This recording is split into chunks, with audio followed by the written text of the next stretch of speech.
let's start in with these folks. I have people have been passing. I have not watched this, but people have been passing around a little 1-minute clip from this segment where they're together.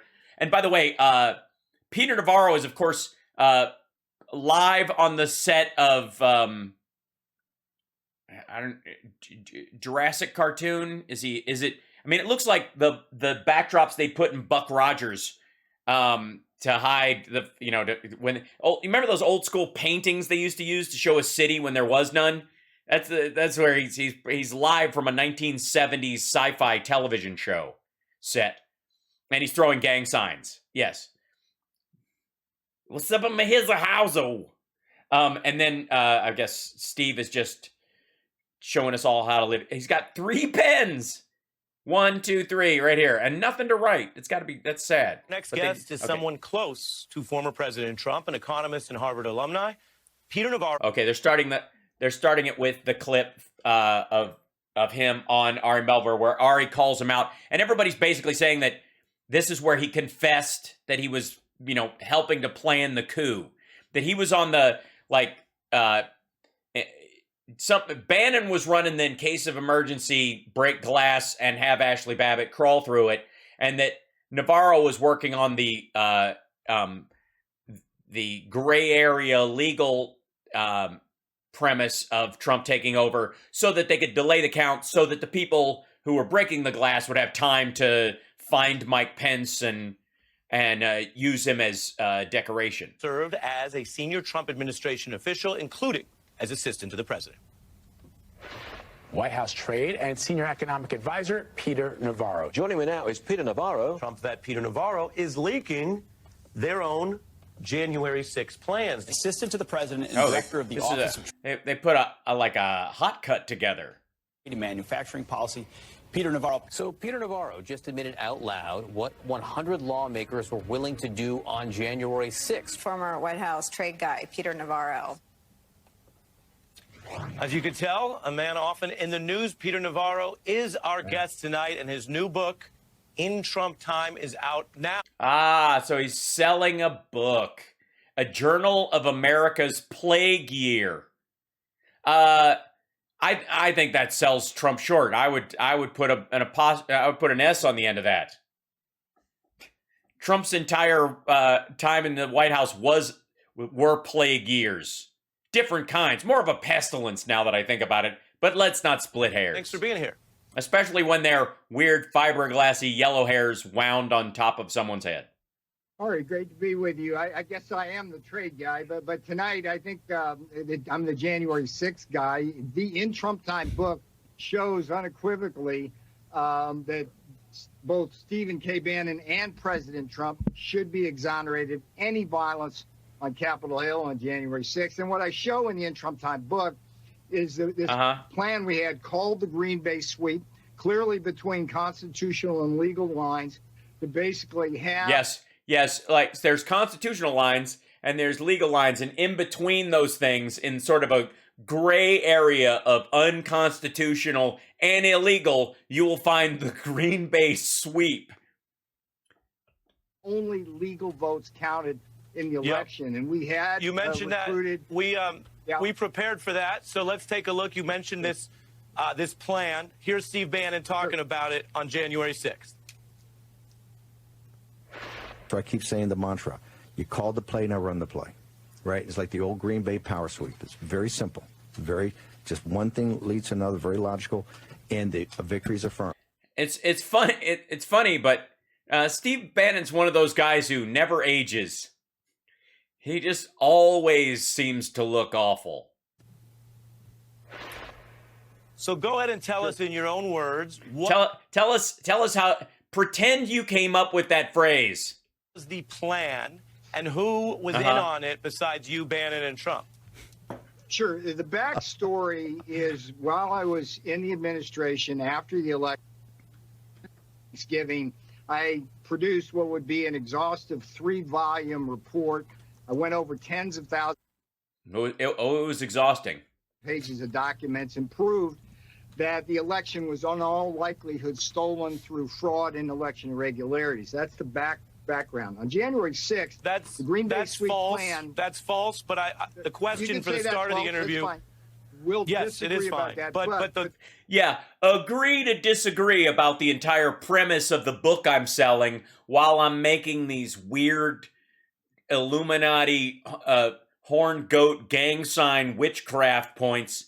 Also, is he left-handed or is he a right wrist watch wearer? Interesting. We'll find out. But inquiring minds want to know. The question for the start of the interview. Okay, hang on, hold. Can Denver just? Okay, thanks, Denver. That worked well. So Navarro, step number one. Yeah, Denver, just pause it. Point. Pause it. Hit pause.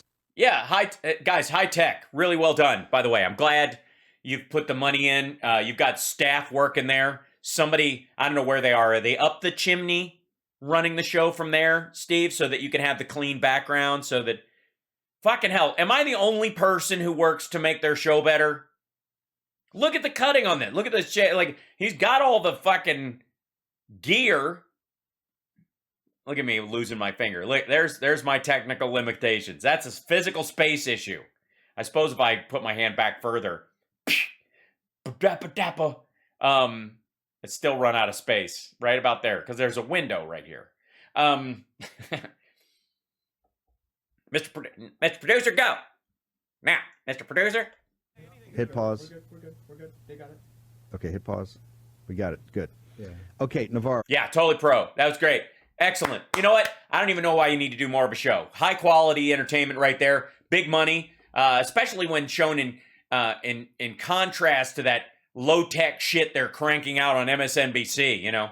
That's the point where I should ask. Don't say you agree with him saying false. No, stop. Didn't I train you? When he says false, you go, no, stop. Yeah. You said stop, and stop. Put your hands out like I do, stop. And you tell him, by the way, Ari, did you read? You've read my 3-volume report. That's the point. So that would have been a good thing to do, yeah.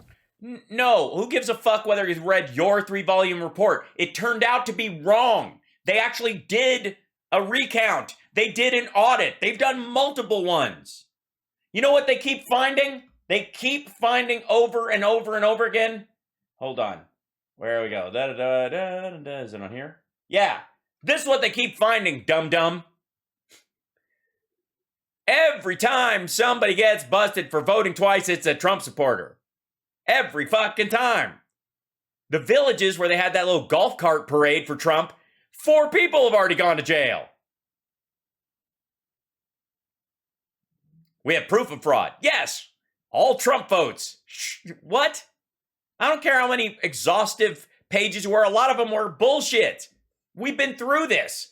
You don't think if there was anything in those things that Mike Lindell didn't have a copy, he didn't share it or post it on his shit? It's the same lie over and over again. Even the affidavits. Like, you're getting affidavits from people like this fucking dude. I know for a fact, Your Honor, that some people voted twice. How? I saw it with my own hands.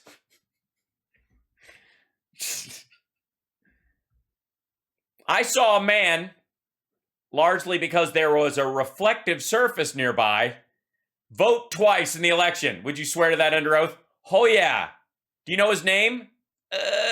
Yes. Will you share it? I would have to plead the fifth. Fucking hell.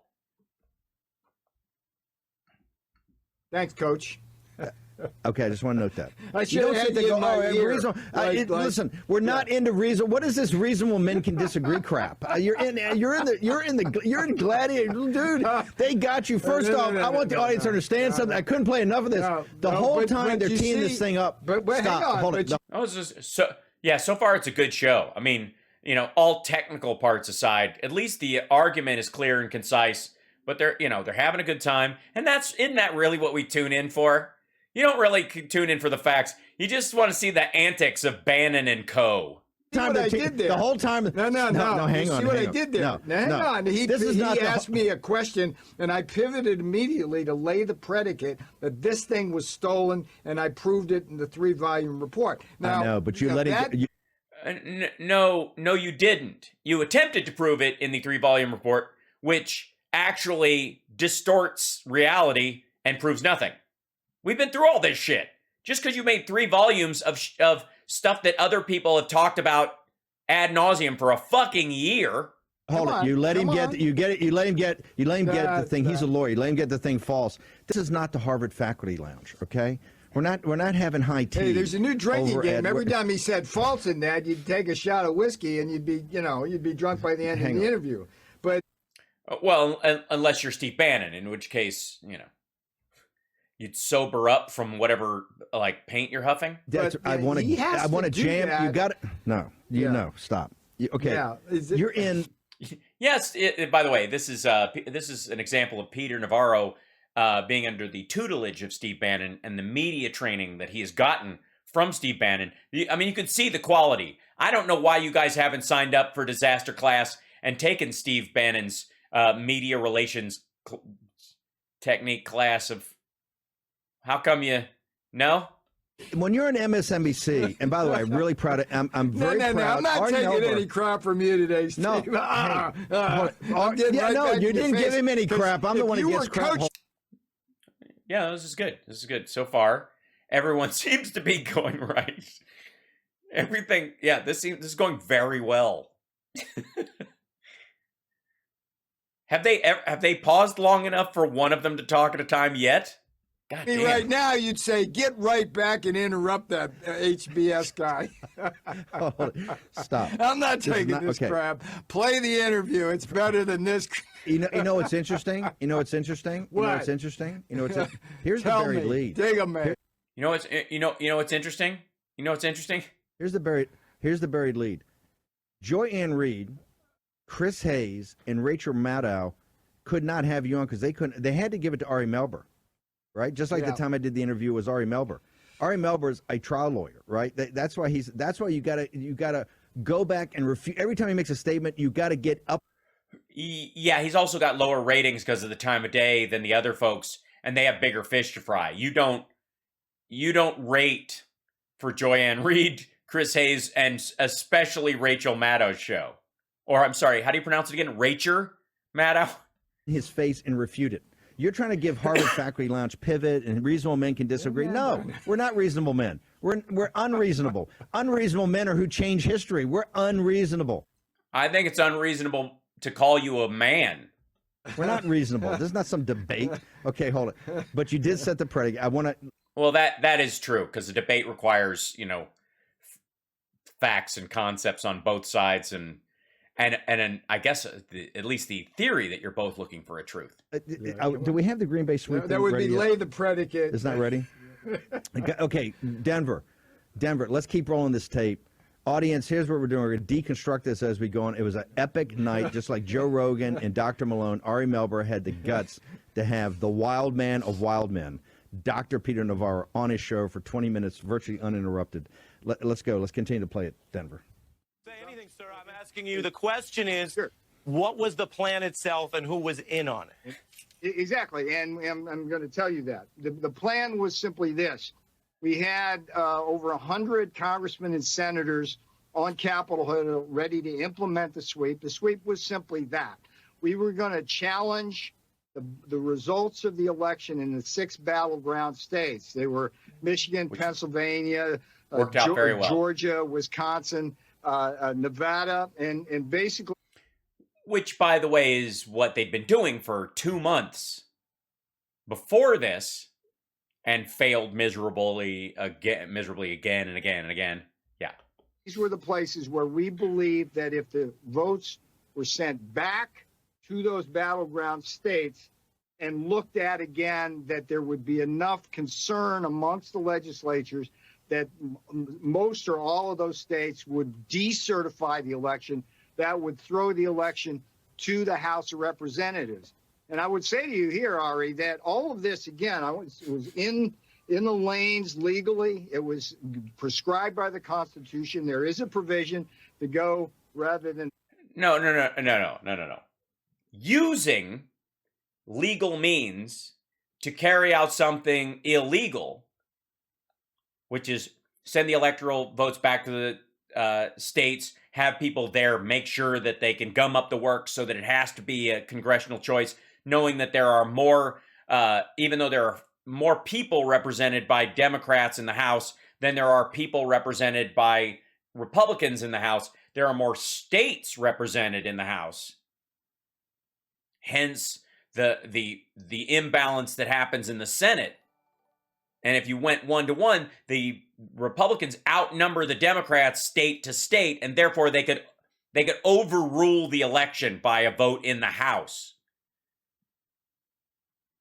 It's gaming the system. You can't claim that the system rocks and then try to find weasel ways around Electoral College to the House of Representatives, and all. Yeah, it's basically, by the way, trying to use the Electoral College mentality to override the popular vote across the country, and in this case, particularly subvert the Electoral College in the process. It's required was peace and calm on Capitol Hill, and at 1 p.m. Senator Ted Cruz, and Gosar, a representative, started the Green Bay sweep beautifully, challenging the results of Arizona. Here's the most important thing I can tell you about this. Okay, hold it. Hang on. This is where he cuts me off, which is unfortunate. No, because you were a little bit wandering there. As a host, I can tell you when you. Jesus Christ! No, he's not wandering, Steve. This is Ari Melbourne going, oh, this asshole is unwinding the whole thing. He'd interrupt if he wanted to stop you. If he was trying to harm you in any way earlier, he would have interrupted earlier. If he was trying to help you out, he would have gone, no, well, that's not what you, I mean, it makes it sound like you're trying to subvert the entire system or democracy. You might want to rephrase that. You know, the way Sean Hannity did with Don Jr. and where he's like, we'll take a break and come back after I've coached Don Jr. in how to not say things that in a way that will get him in more legal trouble than he's already in. He was giving you plenty of time, plenty of runway. Can we play the Green Bay sweep? Do we have the Green Bay sweep clip? The analyst, is that ready to go? Can you tell me it's not ready to go? Okay, let me know when it's ready to go. It'd be perfect. Yeah, I'll let you know when it's ready to go. This is good. So far, this is great, though. I'm going to put it in here right now. Saying, okay, let's continue to roll, Denver. Like it says, shitting on the staff. Here's a good idea, asshole. Steve, get yourself a fucking stream deck and have somebody put the clips in. You can run them from your fucking desk with a single button hit, asshole. And you don't have to shit on your staff. Oh my God. This is getting very close to Mark Levin territory where, you know, because he's responding to something, he could stop and start it just like I do with a little button with a fucking space bar, but he can't be bothered. He got 3 pens on his goddamn shirt and a bunch of shit on his mantle and a pen in his hand. How much ink do you fucking need, dude? This is great. What does he sit on toner cartridges? What is happening? You can't stop and start your own fucking videos? Ugh, just lazy. Sorry. I know nobody gives a shit about this but me, but son of a bitch.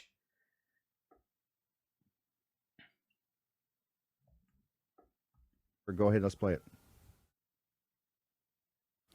Okay, I guess we're going to smart repartee with Dr. Peter. Any kind of possible fraud or irregularities. Right. And well, let's get into it. I've given you, Peter. I've given you some time here, and I think you've explained that. And I'm going to follow up here, and I want us to have a back and forth, but that involves both of us. You just described a way. Yeah, you just described this plan as a way to take an election where the outcome was established by independent secretaries of state, by the voters of those states, and legal remedies have been exhausted with the Supreme Court never even taking, let alone siding with, any of the claims that you just referred to. So legally, all they false went statements nowhere. on that. And then you're describing a way that the... Jeez, no, asshole. You don't get to, like, get a redo of your interview where you fucked up by getting to narrate over top of it. If there is ever an example of intellectual cowardice, it is rerunning an interview of yourself, not pausing it, but talking over it to fix, to patch holes in your bullshit argument that you got nailed on. Hold on. You will get your turn. I just let you go for a while. Let's go this back and forth, sir. Then you will use the incumbent losing party's power, that was the Republican Party that was losing power, to overtake and reverse that outcome. Do you realize you are describing a coup? No, I totally reject many of your premises there. First of all, the election was still in doubt and would be until it was certified. Second, the idea that Secretary It was in the no. It was already the vote was already certified. They were doing the electoral count. Like, there's no. It wasn't like the doubt of these assholes dropped off the fucking cliff at midnight on the 20th.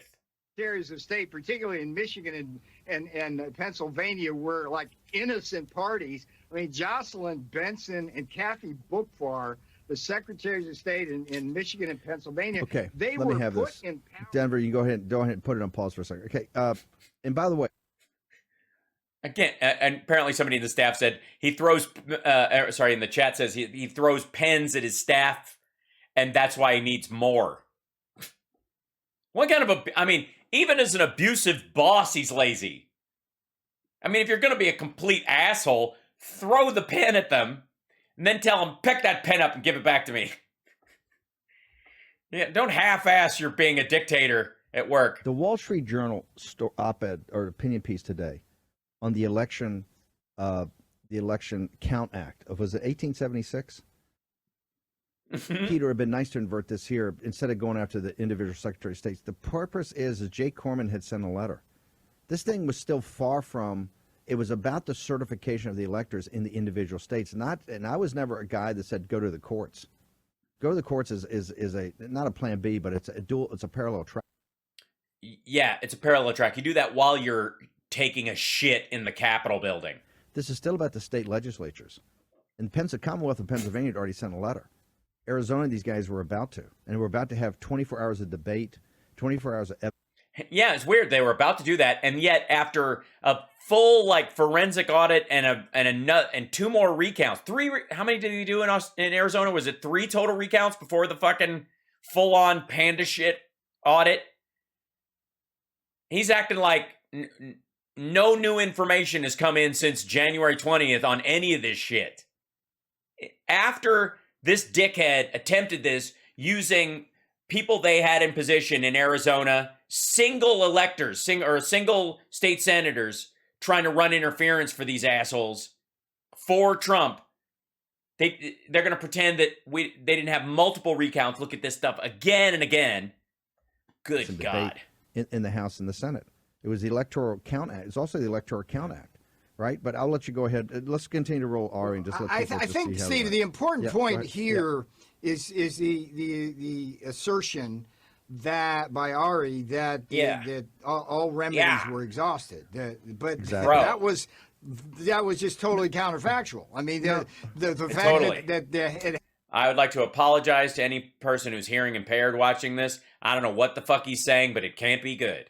Been certified yet, and there's a process for reviewing the votes before certification. It had happened already. Ultimate example of no, we hadn't exhausted all legal remedies, so it only made sense to do. He was what defining, he did but no, he was defining. What you did was what he was trying to define legal remedies as people just. Can I, as an aside, may I for a moment? Can we just take a moment? You know, sometimes, as Barbara Walters used to say, the woman, not the dog owned by my one of my former roommates.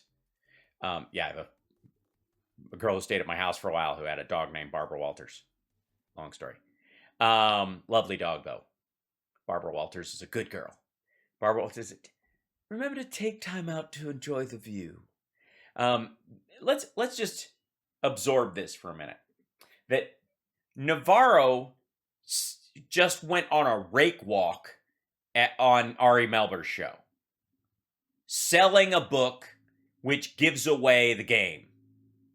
And Bannon is having him on to do damage control, not with the general American public, or certainly my side of the political aisle, but with their own people who think Navarro is strategically a fucking moron and basically has bagged the whole effort.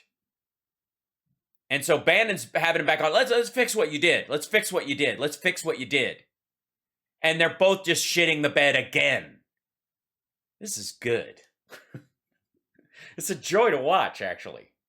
15 minutes. He gave me a 15 minutes where they're playing bits. Let's see this is really what we're watching here. Playing bits from Ari's show and allowing Navarro a do-over while Bannon effectively criticizes how he fucked up. This is so good. Can I remind you how lucky we are that the coup was carried out by the biggest bunch of ham-headed morons in the fucking world, in history. This is the dumbest coup ever. Real violence was done on January 6th, and people were harmed. But thank fucking God it was run to the man by absolute morons. Because if any of these assholes had two brain cells rubbed together, and don't ever confuse cleverness for intellect, because that's what Bannon has. He knows how to manipulate stupid people. That's a muscle memory skill you can develop. That's not true strategy. That's not true intellect. That's not Sun Tzu level tactical knowledge. He finds the most gullible people so he can be the dumbest, laziest con man in existence. The dude built Trump supporters out of money to build a fake wall. For fuck's sake. The courts. That's not the legal remedies. Given the and there's a point later on I make about how all those cases, every single one of them rejected on process, not on facts and evidence. Two things I want to play for Denver, and I realize they're doing a great job because we're kind of doing this on the fly, and I hope the audience is. This is kind of war room stuff where it's game film. Yeah, it totally is. You guys, it's not technical difficulties. It's not that we don't give a fuck and I don't have a system in place. I'm actually a massive strategic mind, capable of more, 10D Spock chess than you could ever factor. This is just a special situation. This doesn't normally happen on nearly every fucking podcast in the world, which is I have a guest on and play a clip for them. Fucking Stuttering John can pull this off, Bannon, by himself. And we all know how technologically challenged he's been in the past, and he's masterful at this. It's easy. And Steve Bannon wants you, no, guys, you don't understand. This is like war room stuff. We're hashing this out. Nobody expected. They were bullshit. This is the entire premise. I'm going to have you on. We'll play the clip. You can fix what you fucked up. Jesus Christ, this is dumb. And again, remember, Steve Bannon is the strategy behind all. He's the strategic mind. He is the, he's the Fun Tzu. He puts the fun in Sun Tzu. He's the Fun Tzu of the whole thing. More like a Funyun, but still, Steve Bannon. I've just decided live on the show that Steve Bannon is a human Funyun. Not like the good kind of like, remember you in high school and Funyuns came out and you're like, these are awesome. Like the kind of like, oh, there's a Funyun on the street. That's a fucking Funyun laying on the road. That's what Steve Bannon is. Steve Bannon is a random Funyun on a sidewalk. Dumb Sue, right? What you do, it's like NFL watching the games on the college football coaches and you break it down. We're breaking down film. Yeah, except they actually have a strategy beforehand too. If you ever, as a matter of fact, I was just commenting on the amount of technological know-how that goes into even a college game when they do a quick replay. As soon as something happens, there's 3 people over here going, they're going to want this, pow. And they're really good at it. This is random, like base level podcast shit. Stop pretending this is fucking high math, you lazy bastard. Do we have, let's play the Green Bay sweep, but I also want to make sure we got the ad they made on me for the circus, the one we put up into the War Room editorial. Make sure Denver has that, because I'd laid all this out, quite frankly. By the way, Denver, does this motherfucker hire a tech team out of Denver to run his is that where Real America Voice is? Are they out of Denver and they feed this stuff in? Because he can't fucking Navarro is all of us right now. Like, how the fuck did I end up having to... I was just on MSNBC selling a fucking book, and now I'm on with this prick. September 29th of 2020, Raheem Kassam and I had gone around the country. Yeah, AKA ancient history. When they came out with the Transition Integrity Project, Mark Elias and Bob Bauer told you how they were going to steal it. And the reason, and they say, well, Bannon, why would they tell you how to steal it? They wanted to do that. It's like what's called Ben Smithing. When, oh, yeah, we reported on that story. They wanted to have a marker out there. They said, oh, no. We told you about these mail-in ballots, and we told you what the issue is going to be. It was all going to be sorted out. In the Transition Integrity Project, ladies and gentlemen, they said that Trump's going to win the real election on game day. And they said, in fact, by midnight, 10 o'clock. On game day? Yeah, he's totally going to win. I mean, it's a pandemic, and over 60% of the vote is coming in by mail. And many states, especially red states, they were talking about the pink mirage because of this very thing. We're going to be counted starting the next morning. Yes, Peter totally believes this. Midnight on election night, it will look like Donald Trump's winning in a landslide. And they called that, they gave it, why do we say nomenclature is so important in the war room? They gave a term of art, a piece of nomenclature. That was called the red mirage. The red mirage. I called it the pink mirage, but sure. They said if you wait 2 weeks to count all votes. The fuck they didn't say 2 weeks. The red mirage would be the night of. They were thinking the next day, and it was settled the next day. They were dicking around till Saturday, but everybody was like, yeah, it's definitely Biden's. Now we're just fucking waiting for, like, they were just basically stomping the brake pedal everywhere they could. Remember, they never say legitimate, legal, chain of custody. Hello, Georgia.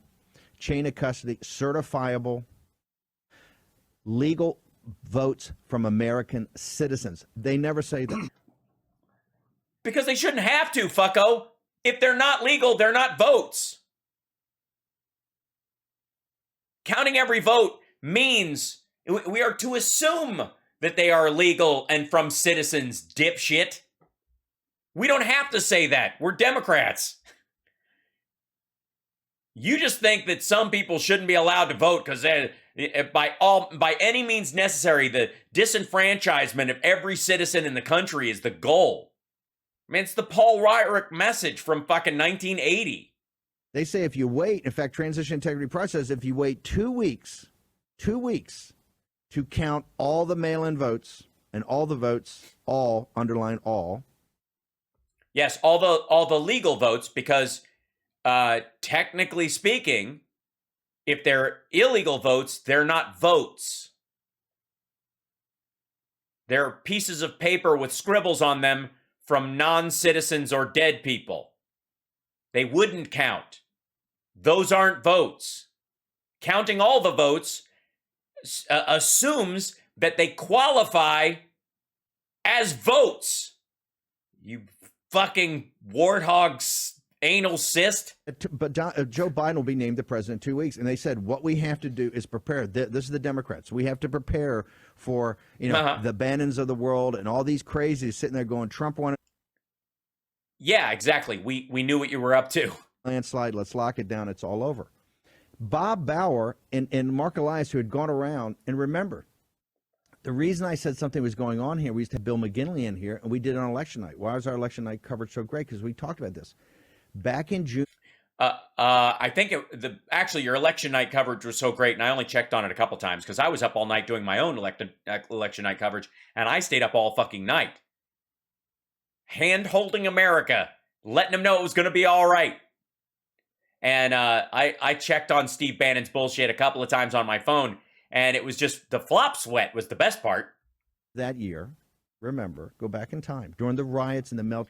How somebody's asking, Beantoes is saying, how do we know that Trump didn't give pocket pardons to all these people before he left on January 20th? Because we know who he did give pardons to. He pardoned Steve Bannon specifically, And the pocket pardon idea doesn't work. It's got to be overt, not covert.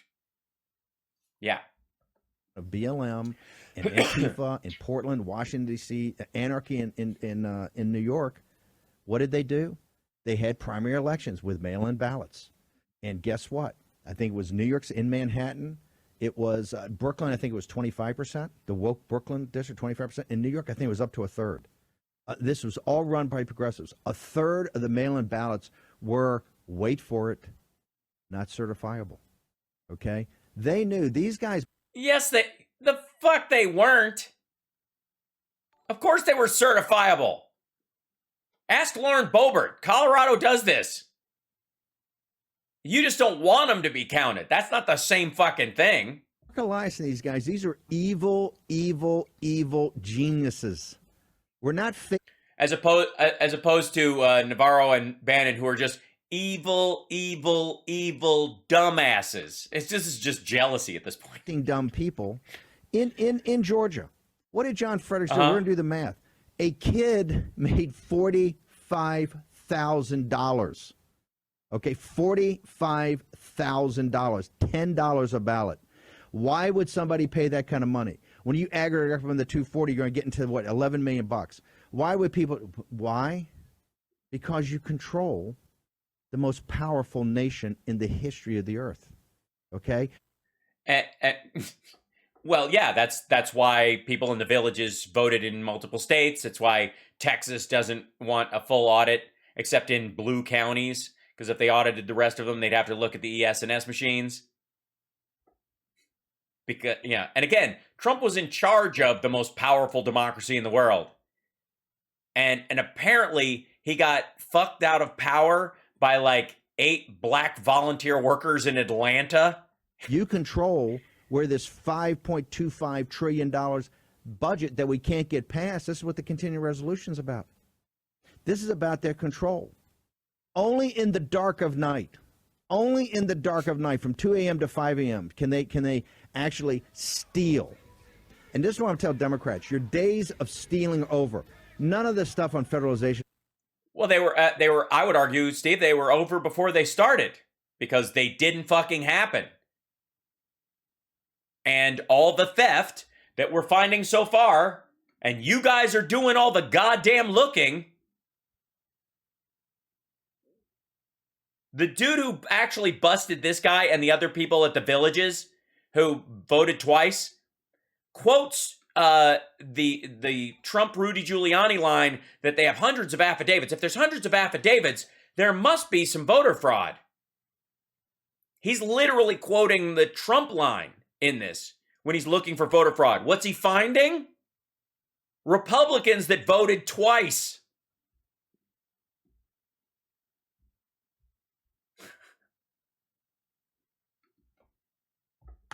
Going to be passed and not going to pass. It's not. What new and every time you come up with a new thing, we're going to stop you. We're going to expose you. We're going to. Are you?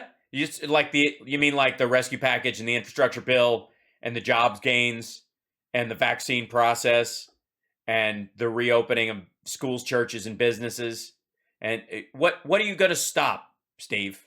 Besides, by standing between me and a window, stop fresh air. What are you going to stop? Block you, because our objective is to kill this illegitimate regime in the crib, and we're proud of it. We're proud that you're in the crib, dude. In the crib, we're almost through the first year. In 2 weeks. 2 weeks. In 2 weeks, this regime is well out of the crib. It's going to be 25 years old if it's got a 100-year lifespan. It would be, in dog years, it's almost 25. It's already graduated from college. It's got some time under its belt. In the crib, that ship has sailed on January 5th, much less, on the 6th itself or on the 21st. Like a stone, and we will never, ever, ever relent. Okay? Yeah, it's tough words from a tough man. who looks like human gristle. This is not a man who relents. Not in his skincare regime, not in his collection of pens, not in his dental hygiene and flossing regime, not in his going to garage sales and buying weird pictures of Jesus, not in his buying of accessories and putting them on. Or we can do hard things. Is that? I'm sorry. Is that the mantra that his sexual mate has to say to themselves before? Oh God, the torture. Never. We're never gonna relent. Yeah, you're never gonna retreat to an apartment in D.C. and fight a subpoena instead of telling the truth while podcasting bullshit and running interference for how much, the rakes that Navarro, like throwing himself in between the Navarro rakes and then going, you know what, fuck it, whack. Good God. Yes. If genital warts wore headphones, Steve, and all of your next level naval tactical team, we're shaking in our fucking boots over here. We're all, I'm sure, I know my chat is just, we're all very nervous whenever we see you. Mainly because as much as we try to be understanding, a lot of us have an ick factor that kicks in that nobody can, no one has a stomach that strong. Yeah, this is the recent interview, Linda. This is a freshly shit in bed that Navarro did. Yeah, we're all really worried about the tactical effectiveness of the Bannon machine. What a waste of fucking air. God damn, this is boring. It's great.